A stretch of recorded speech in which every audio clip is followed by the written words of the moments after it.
Nos recessos mais profundos de uma cidade, residia um homem chamado Richard, um indivíduo atormentado por uma vida de infortúnios.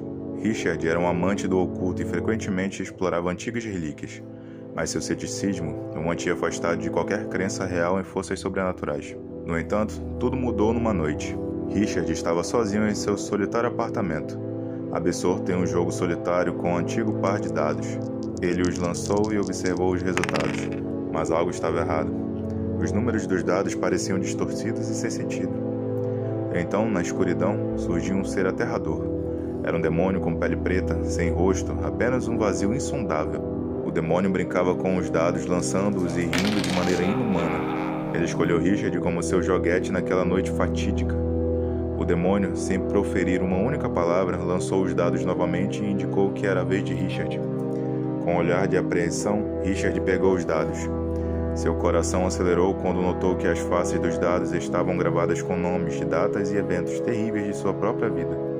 À medida que Richard lançava os dados, ele era forçado a reviver os momentos mais sombrios e perturbadores de sua existência. As imagens de suas piores ações e arrependimentos surgiam em sua mente, e ele estava mergulhado em sua própria escuridão. O demônio ria com um deleite cruel enquanto observava o tormento de Richard. Cada lançamento dos dados afundava o homem em um abismo de remorso e desespero. A sala estava cheia de um frio cortante e um odor acre, à medida que o ambiente se tornava cada vez mais opressivo.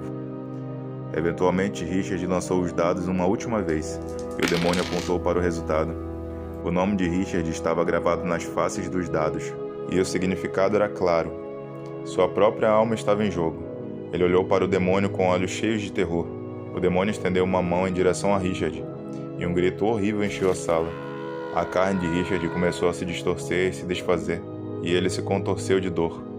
O demônio arrancou sua alma de seu corpo, e Richard foi consumido por uma escuridão profunda.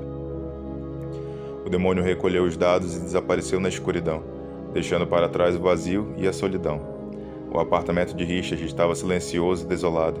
Ele pagou o preço por sua exploração do oculto, caindo em um pesadelo além de sua imaginação.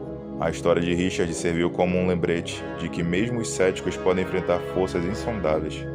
O demônio brincador de dados era uma criatura que não conhecia piedade, e Richard se tornou mais uma vítima de sua infindável crueldade. Seu destino terrível ecoou na escuridão, uma advertência a todos que ousam sondar o desconhecido.